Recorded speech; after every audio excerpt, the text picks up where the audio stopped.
Hai semua, apa khabar? Selamat datang. Cuba tengok ni. Ada kan tak pembesar? Buku? Nampak macam kita nak jadi detektif kan? Betul tu. Tapi kita bukan nak siasat kes-kes misteri tau. Kita nak siasat sesuatu yang lagi menarik di dunia ni, iaitu diri kita sendiri. Dah sedia nak mulakan pengembaraan kita? Jom. Okey, soalan pertama untuk detektif-detektif cilik kita. Siapakah diri anda? Soalan ni nampak macam senang je kan? Tapi sebenarnya, jawapan dia tu sangat istimewa. Cuba fikir sekejap.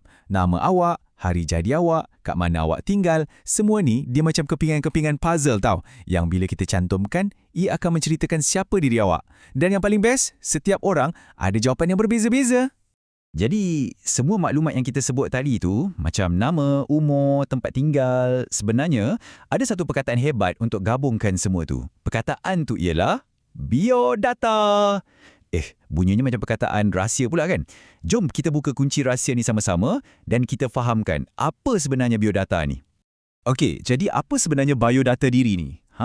Senang je. Biodata ni dia macam satu koleksi maklumat paling asas tentang diri kita. Contohnya macam nama penuh kita, lepas tu jantina kita, sama ada lelaki atau perempuan, siapa nama ibu dan ayah kita, dan yang paling penting, bila dan kat mana kita dilahirkan. Boleh kata inilah kad pengenalan kita yang paling asas sekali. Yang ni pula satu contoh cara kita boleh susun semua maklumat biodata kita. Nampak tak peta minda kat bawah tu? Di tengah-tengah ada tulis nama. Lepas tu dia bercabang ke maklumat-maklumat lain. Sebenarnya kan, guna peta minda macam ni adalah cara yang sangat bijak dan kemas tau untuk kita ingat semua fakta penting tentang diri kita. Senang nak tengok. Jom kita tengok balik kepingan-kepingan puzzle biodata kita tadi, tapi kali ni kita tengok satu-satu. Okey, yang pertama, nama penuh awak. Ya, nama yang ada dalam sijil lahir tu bukan nama panggilan kat rumah tau. Kedua, jantina. Lepas tu, tarikh lahir. Ni hari paling best, hari jadi awak.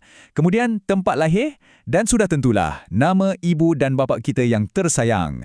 Bila semua ni dah ada, barulah lengkap gambar tentang siapa diri kita. Okey, sekarang kita dah tahu apa itu biodata. Tapi, pernah tak awak terfikir, kat mana semua maklumat penting ni disimpan ya? Takkan dalam kepala kita je kan? Nanti lupa pula. Mesti ada tempat yang selamat dan resmi. Jom kita siasat lagi. Jawapannya, biodata kita ni direkodkan dalam dokumen-dokumen penting. Sebab apa? Sebab ia sangat-sangat penting. Jadi, ia tak bolehlah tulis atas kertas biasa je. Ia mesti direkodkan dalam dokumen rasmi. Contohnya macam sijil atau kad khas yang kita kena jaga betul-betul. Anggap je ia macam harta karun peribadi kita. Nah, tengok ni. Inilah contoh dokumen yang saya cakap tadi.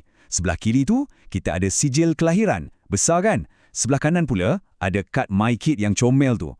Nampak macam lain kan? Satu besar, satu kecil. Tapi, awak tahu tak? Sebenarnya, maklumat biodata yang penting dalam kedua-dua dokumen ni adalah sama.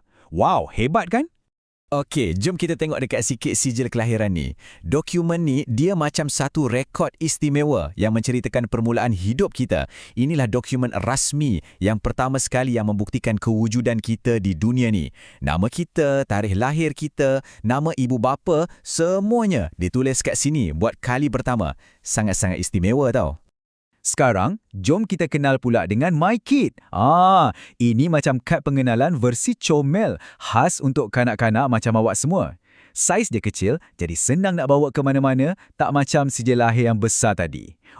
Dan nampak tak chip warna emas yang kecil tu? Cuba bayangkan, itu macam satu memory chip yang simpan semua maklumat biodata awak dengan selamat. Selain MyKid, saya pasti ramai antara awak yang ada kad ni. Kan? Betul, kad pengenalan sekolah. Kad ni ibarat pasport awak bila berada di sekolah. Dialah yang buktikan awak ni seorang pelajar kat sekolah tu.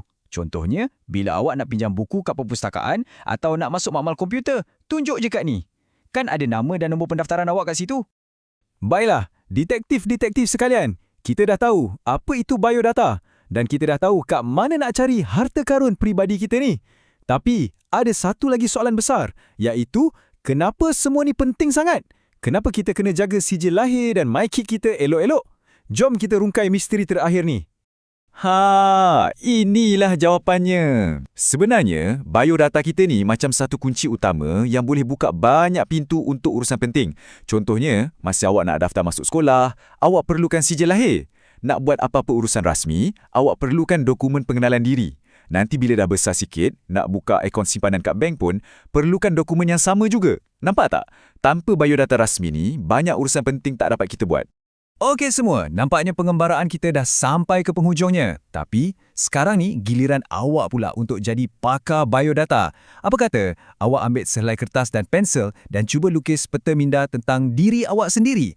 Tulis nama penuh, tarikh lahir, mungkin juga hobi awak atau apa sahaja yang menjadikan awak seorang yang istimewa. Ini cara paling seronok untuk kita hargai betapa unik dan hebatnya diri kita ni. Selamat mencuba!